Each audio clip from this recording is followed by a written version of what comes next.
Hi guys, it's Clara. I wanted to make a video today that is really different from the rest of the videos that I've been making so far. I believe most people who are subscribed to my channel are really here for news about Dollar Tree items and hauls, reviews, organizing, cleaning, toddler teaching, that sort of thing.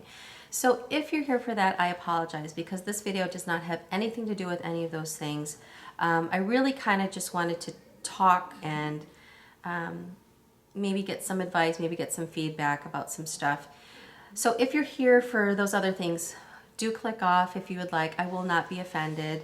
I did not forget about you guys though, because later this week I will have a Dollar Tree haul that I'll be posting.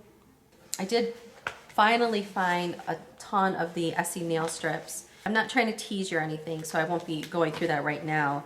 Those are very similar to what most people have been hauling, but you know, I'll be showing that at the haul. I also will be filming a video about my first experience with nail strips. I actually have never used them before.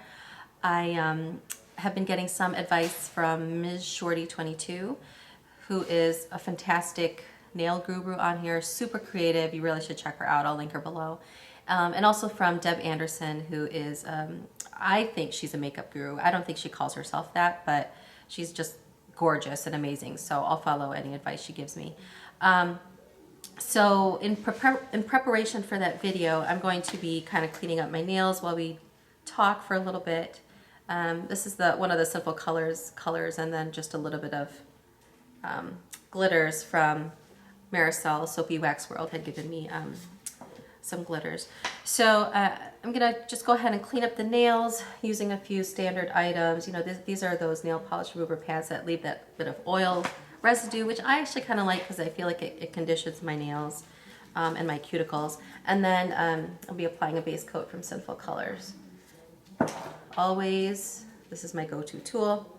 I did do a Dollar Tree nail care video, which shows all of the items that I use from the Dollar Tree. Pretty much all of them, yeah, all of them are from the Dollar Tree for basic nail care, cleaning up the cuticles, conditioning the nails, that sort of thing. So I'll link that too below. And then my nail strip video is going to be using one of these. So either the Essie Shoot for the Moon, you know, the teal ones that lots of people have been hauling. Love that cool teal color. And then this one is the taupe pinkish over the moon one by Essie. So let me know which of these guys I should use. I did buy multiples of these, so if I mess up, it's not that huge of a deal. And I know maybe it's a little crazy to some people to be having my first experience with the Essie strips, because maybe I should use something that's not as nice, but that's why I bought multiples. So anyway, so this video is gonna be about something that has been on my mind for a really long time, and I've been thinking about filming this all summer long. And really, it's the kind of thing that I was wondering if my subscribers or anybody else that's watching this video has gone through, and how they went through it, what their experience was, how they recovered, that sort of a thing. Let me just get started. So essentially, I had said goodbye to a longtime friend this summer. And I'll give you a bit of background. We had been best friends since freshman year of college, which was over 15 years ago. We had bonded because of similar creative interests, and you know, it was just nice to have that kind of bond with someone that I'd never had before, and still I haven't found a friend like that, whom, you know, we could watch movies, plays, TV shows, whatever, and very similarly look at them and critique them, that sort of thing. So it sounds boring, but it's fun for us. So become best friends, been very close. I was constantly there for ups and downs she's had with men and with family and with friends, you know. And she was there for me too in her own way. We were in each other's weddings many years later, or several years later. Maybe it's not many. And in mine, she was my matron of honor. And she did move away after college to somewhere that is, I think, like a 5 or 6, 7 hour plane ride away. So it wasn't close. She couldn't really afford to come back home. Home is basically where I live. You know, this is where her family's from. This is where my family's from. This is where we went to school. So, you know, I didn't see much of her, but we would stay in touch over, you know, email and phone calls and chatting, et cetera, et cetera. And times really hit hard when my daughter was born. And I'm not going to go too much into it about her background or what happened. But essentially, it was a very traumatic experience. I hate to say that because it sounds very ungrateful, but it was. It was one of the hardest experiences of my life when she was born. She was born early, but she also was born with a lot of medical problems and that are not attributed to being born early. They're really attributed to nothing. You know, it's one of those things that is very rare, and you cannot you cannot predict that it's going to happen. It's not genetic. And you know, probably this is not going to shock some people, but I was one of those pregnant moms who, I'm removing my nail polish, who did pretty much everything by the book. You know, I didn't eat deli meat. I didn't touch deli cheeses. You know, I stayed away from cat litter. You know, all of those things. I was eating organically. I had no caffeine, no pop. You know, all those things. And it's not like it was very stressful too, because I love doing those things. I loved being pregnant, and I apologize if that offends anybody who's pregnant right now and has really bad nausea and symptoms, etc. But I loved it. My experience was fantastic. I was not uncomfortable. I felt great.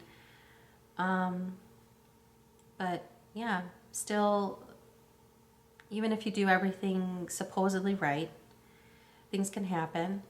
And you know, my daughter needed major surgeries when she was under a day old. And, you know, she's just this little thing, this little peanut who was born early, and yet she's going to survive these surgeries, but she did. We spent a very long time in the ICU, in the NICU, newborn ICU. We pretty much lived there. And, you know, at that time, you know, you share the room with other babies, other families. So, you know, and you see children with all sorts of conditions, you know, anything from somebody who's under the billy lights for having from having jaundice, or somebody who's on a ventilator. You know, I mean, it's quite wide, the range of illnesses that we saw there. We saw babies brought in there. We saw babies being transferred to a less intensive floor. And then we also saw babies who never left, you know. So the whole thing was a very difficult thing to go through. Yes, I know everybody has difficult stuff to go through. For us, you know, that was our big thing at the time. And during that time, you know, it's really when you go through those really rough moments, really rough times when, you know, a family member dies, or there's a major loss, or you're diagnosed with a traumatic, a severe illness, you know, that kind of thing. It's during those times really when you discover who is really there for you, who loves you, what family and friends do you really have who are supportive of you, who aren't just about the talk, who really are there. And it's funny because, you know, there's some people who I thought would be there in that kind of situation weren't, but yet it was wonderful too, because there were people that just came out of the woodwork and just really stepped up to help us out with whatever we needed. And the thing is, you know, with that kind of situation, it wasn't like I was looking for something drastic. I wasn't looking for any grand gestures. I wasn't looking for people to cook for us or to do our laundry or to buy us things or send us things or, you know, buy gifts for my daughter.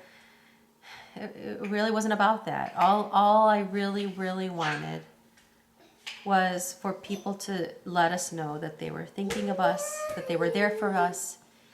If they prayed, to let us know that they were praying for us,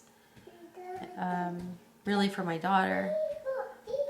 I kind of feel like that is the best thing that you could do for somebody. It's such a little thing.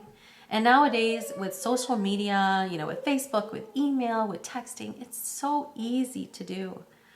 And maybe some people would be picky, or I'm sorry, I shouldn't say that. Maybe some people would prefer it to be certain ways. But I was kind of like, if you text me, great. If you leave a message on my voicemail, that's great. If you send me an email, great. You know, I could even look at it later and come back to it in time to time when I feel sad. But I feel like that is the simplest, easiest thing to do, is to tell somebody you're there for them, you know, that you care, that you love them, that you're thinking of them. Very little thing, maybe just a few words, just a sentence or two. That's it. Such a simple thing to do, right? And yet, in my opinion, it is the most powerful thing that you could do, to say that you're praying, to say that you're thinking. Those little things. Doesn't cost anything, doesn't take much time to do. It takes maybe like 20 seconds, maybe not 20 seconds, maybe less. Yet some people could not do it. You know, there were family members who said later, I did not contact you because I was afraid I was going to cry. Well, F that. That's a bunch of crap. You know, they weren't the people that were going through that. We were. You know what I mean? So what if you're going to cry? We have been crying more than enough already. It's fine. You know, we'd probably be crying anyway. But they didn't have to call either. They could have just sent a card or just sent me a text, whatever. Anyway, so basically, this friend, I had been waiting and hoping to hear something. And, you know, once everything got more stable and, you know, my husband and I were able to actually shower and to eat a meal and to spend some real time actually being able to hold our daughter, because she was, you know, in one of those incubators. Once we were able to kind of breathe and settle down a little bit, we were still in the NICU, but I could just remember thinking, well, I've heard from this person, why doesn't my best friend say anything to me? Why haven't I heard anything from her? What did I do? Did I do something wrong, you know, to make her feel like she couldn't be there? Did I do something, you know, to offend her? And the thing is, just a year prior to my daughter was born, I was there for her in a very significant way. I'm not sharing this to make it sound like I'm the martyr or I'm suffering, because I was happy to do it. I was so happy to be there for my friend. Her mother was dying, and she was a very large woman, maybe 400 pounds, and couldn't walk, barely could move. She was in hospice, and my friend needed me there to be with her. And there were some medical problems. You know, I spoke to her mom's nurses and her mom's aides for her when she was in hospice. I have a medical background, so I was able to help with some other things. You know, I even saw her mom naked and helped her that way. And I know that would seem very weird to some people, but to me it was like, I love my friend, I'm gonna do this, you know? And I wasn't uncomfortable because I loved her mom too, and she was suffering. So heck yeah, I'm gonna be there for her. But for me, that is how I could be there for her. And that's how I could be there for her, for my friend. And she was dying, for goodness sake. So again, I'm not telling you that to get sympathy, but more so to kind of get through to the point that we were very close, my friend and I, close enough that I would do that for her. And yet a year later, when I needed her, even just for a little thing to say that she was thinking of us, or to even say, I don't know what to say, she couldn't do it. We were eventually discharged and we went home, thank goodness, thank God. And you know, when my daughter came home, she was still on a couple of medical devices and machines, and she still is. She's doing a lot better. Finally, I heard from her, and she said, I'm so sorry I haven't contacted you till now. She contacted me. I was like, oh, you remember us? You know, you knew that I had a baby, and I know she had known all these things because I had sent multiple emails to a ton of people. I had been posting on Facebook constantly about updates and things. And she's the kind of person that is all over social media. She works in the music industry, and to be honest, she doesn't work 5 days a week. So I know that she at least sees it. And even, you know, like I said, even if she were just to take 5 seconds to say, hey, I'm thinking of you, then, you know, that would be enough. It really would. But she couldn't. She said she didn't know what to say. And to me, I'm kind of thinking, well, you know, I had a few people message us and say, hey, we don't know what to say. We've never had this situation before. We're just letting you know we're thinking of you. That's fine. You know, if you're in that situation and you don't know what to say, then say that. That's okay. You know, there's a quote out there that says, in the toughest times, it's not what you say that people will remember. It's the fact that you weren't there. That's what they'll remember. And that's what I remembered. So anyway, months passed. She got back to me. She said, I didn't know what to say. I'm so sorry. And then I kind of took a week to really think about it. Responded. I said, it's okay. I forgave her, yada, yada. Christmas came. She came home to see her family and spent a day with us. You know, had this big thing. I'm so sorry. I forgive you, etc., etc. So it was a pretty big deal. And we had long talks about it, and she promised that she would try to be a better friend. And I told her, I said, all I really wanted to hear was that you were there for us. That's it. That's it. But you know, when my friend had visited, she had said, you know, at the time I was wearing like a teal blue t-shirt and some black yoga pants. She even had the nerve to make fun of my clothing and say that I really should be dressing up more. And I'm like, no, I'm at home taking care of my daughter. So I was just like taken aback, and I'm like, wow, you really don't know or understand or even ask about what we're going through. You're not really observing what's around you, and that, you know, we're doing all we can as far as doing right by her. What I wear does not matter. So then another year passes. You know, contact becomes less often, starts to be a little bit longer in between phone calls, in between messages. And it just feels like when my daughter was born all over again. No response to updates and things. You know, I'd ask how she was doing, and she said she was doing great. So, you know, had a big thing. You know, I was feeling awful, and I was spending so much time thinking about this, way more than I should have. I still was fully with my daughter and bonding with her and caring for her medical needs and her other needs. And here she is behind me, trying to cover her so her face isn't on camera. And man, this glitter is not coming off. Woo! I know glitter sucks to get off, but anyway, so we need a little bit more. Okay, so anyway, to the point, I decided after going back and forth, talking to friends, talking to family, what do I do? I'm spending way too much time thinking about this person. Obviously, it seems like our friendship has moved on.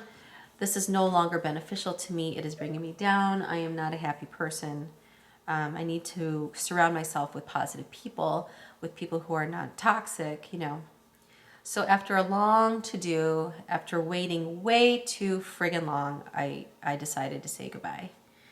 So, and that was even to the point of deleting her from my contacts, off of Facebook, off of Twitter, everything, so that I wasn't tempted to try to contact her again, because I didn't memorize her phone number or anything. So yeah, so that's and I should have actually said something to her. I'm sure some people are going to watch this video and think, well, why didn't you say your piece and just scream and yell and, say why and then leave? Honestly, I just wanted to be done with it. I felt like, is she even paying attention to my life? Is she even paying attention to my existence anyway? So I just cut all ties. And then months after I did this, she had contacted one of our mutual friends and said, hey, is Clara off Facebook, yada yada. And so and she did text me once to say, hey, I noticed you're off Facebook, etc. And I didn't respond. So I was wondering if you've been through something like this and how you recover, how you move on. How do you make new friendships with people who are similar? I do have to say that if you're in this situation and you have somebody who is toxic in your life, whether that be a relative or a friend, and they have been just so negative, and you should let go, everything in your bones, everything to the bottom of your heart and soul tells you to let go. What I have to say to you is to do it. I mean, really do it. Because you will not realize, it might feel like a weight now, but when you actually do it, you won't realize how much they have brought you down and how heavy that burden has been of staying friends with somebody who has been so negative and not have been supportive of you when they should have. And believe it or not, it does open you up to possibilities. It opens you up to meeting other kinds of friends and making room in your life for people, either new people or people that have been there, and really getting closer to them. And it makes you so grateful. You feel better about yourself. Because I don't know about you, but in the back of my mind, I would think, wow, you're a really pathetic person that you can't let this person go.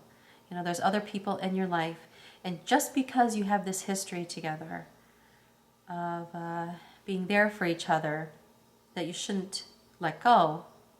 I wish I could say that till now, months and months later, that I don't think of her, but I do. You have somebody in this life, this it's almost like a body part. Once they're gone, it doesn't mean they're all the way gone. You remember things. There are things that you see on the TV. There are things that you see and every day just shopping that remind you of them. The truth is, I do wish her happiness. I do wish her love and luck and light and success. You know, we even got to the point where she had something that she was going to release, but copyrights wouldn't let her release this thing that she had created. But she said, you know, we decided that we'll let you in and we'll send you this thing, but make sure not to share it with anybody. Yeah, I never got that package. So I do wish her well. I wish her all the best, and that she realizes the dreams that she wants, but I don't want anything to do with her. Nothing. I do not want anything to do with her. The friendship has never bounced back, and I mean, I need to move on. I still get sad about it. I don't want to be friends with her anymore, but I still get sad about it. And I wish I could say that I never think of her, but I do. So anyway, I wanted to make this video to see if anybody out there has been through something like this, and if you would be willing to share your experience. And you don't have to share everything. Whatever you're comfortable with is fine. Or how you were able to move on. You know, I took way too long. I took maybe, this is a long time coming, over the course of 3 years, 5 years maybe, that I should have said goodbye. You know, how did you do it? How did you recover? How did you move on? You know, there's a person that I've come across recently who's very, very similar to this friend. And I'm kind of afraid. I'm kind of scared to extend myself and open myself up to this person, which is totally unfair because they're not the same person. It's not her fault that that former friend was a dick. So, but I don't know. It's hard for me to be friends with her. I'm a little afraid that what if she's like does the same thing. So that's really it for this video. Again, I will be posting a Dollar Tree haul later in the week, also about my first experience with nail strips. I hope it's good. Don't forget to tell me which SE nail stickers I should use first for the video. Again, these are going to be my first foray into using nail strips. So should I use this pink one or the teal? That's it for this video. Thanks so much for watching, and take care.